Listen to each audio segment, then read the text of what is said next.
دوانزەی ڕەبیع الئەوەل یادی لەدایکبوونی پێشەوای مرۆڤایەتیە. ئەو پێغەمبەرەی بە هاتنی جیهانی لە نەزانی ڕزگار کردو، خۆشی و ئاوادانی لەگەڵ خۆی داهێنا. ساڵانە لە سەرتاسەری جیهان یادی لەدایکبوونی پێغەمبەری مەزن دەکرێتەوە و شیرینی لەدایکبوونی دەبەخشرێتەوە. لەو ڕۆژەشدا مسلمانان نزا دەکەن وڵاتێکی ئاوادانیان هەبێت و بەرنامە و ڕێبازی پێغەمبەر درودی خوای لێبێت جێبەجێ بکرێت و ببێتە هۆی دوورکەوتنەوە لە گوناه و تاوان. لەم یادە پیرۆزەدا داوا لە خوای گەورە میهرەبانەکەم ئەم یادە بکاتە دەواازەیەک ئاشتی و تەبایی لە کوردستانە، ئەم یادە بکاتە دەریاچەیەک بۆ ڕزگاربوونی ئەم میلەتە هەژارە لەم قەیران و لەم نەبوونی و لەم هەژاریە و لەم شەڕ و ئافاتێک کە یەقەی هەرێمی کوردستان و عێراقی گرتەوە. ئەو دوعامان کردو کە ئەو دوعای خوای تاکو تەنیاجێ ڕەحم بە وڵاتەکەمان بکەی، ڕەحم بە مناڵ و کەس و کارمان بکەی، خوای هەچی باشە خوا باشترێکە، چی خراپە خوا چاچێکە. لەژێر ئاوای پێغەمبەرە خوای حەشرمان کەیت و مان بێنین زلومان کەیتەوە. خوای ڕەحم بە میلەت و کوردستانە بکەین لە ئافات و شەڕ و نەهامەتی ڕزگاری بکەیت. ئەم میلەتە دەمێکە لە میحنەتایە. خۆمەکە سەرەسەری ئەم نیشانەوەیکێک وایە مەحتەن لەسەر ئەم میلەتە لابێت.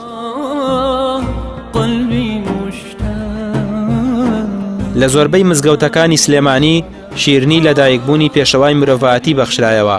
لەگەڵەوەشدا هەمووان دەست بە دوعا لەخوا پاڕانەوە وڵاتێکی ئاوادانیان پێ ببەخشێت و کاربەدەستان بە خۆیاندا بچنەوە و لە جێگەی ناکۆکیەکان ئاشتی و برایەتی بکەن بە بەرنامەی ژیانیان.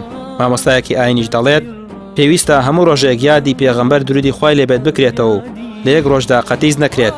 ژیاننامە و بەرنامە و ڕێبازەکەی بکرێت بە بەرنامەی کاری هەمووان و پێچەوانەکەی جێبەجێ نەکرێت. ئەو کاتەیەکە خۆشگوزەرانی و دادپەروەری ڕاستەقینە دەچەسپێت. ئێمە ئەگەر بمانەوێ باشترین سەرمەشق لە ڕەسوڵ الله صلی الله عليه و آله وسلم وەرگرین، ئەبێ ئیهتیمام بە سیرەی بین، ئیهتیمام بە حەیاتی بین، ئیهتیمام بە هەڵوێستەکانی بین، گرنگیدان بە ژیانی، بەڵام نەک تەنها ڕۆژی لەدایک بوونی.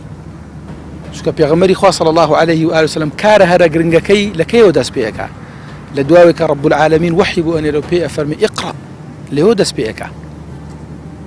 ئێمە نابێت لە لەدایک بوونیەوە دەست پێ بکەین و ئیتر لە شیر خواردنی پێغەمبەری خوا صلی الله عليه و آله وسلم کۆتایی پێبێنین. نەوەت چەند خۆشە چەند خۆشە عراقێت کولا باوانە بۆ نەتوانۆشە. داوا دەکرێت یادی لەدایکبوونی پێغەمبەر بکرێت بە هەوێنی ئاشتی و برایەتی و یەکڕیزی نێو موسڵمانان پتە بکرێت. هەروەها داواش دەکرێت لە جێگەی هەندێک کاری نەگونجاو کە زۆر جار لە یادی لەدایکبوونی پێغەمبەردا دەکرێت ژیان نامەکەی بەسەر خەڵکدا دابەش بکرێت بۆ ئەوەی هەمووان سوودی لێوەربگرن. ڕامیا عوسمان، کەناڵی ئاسمانی پێام، سلێمانی.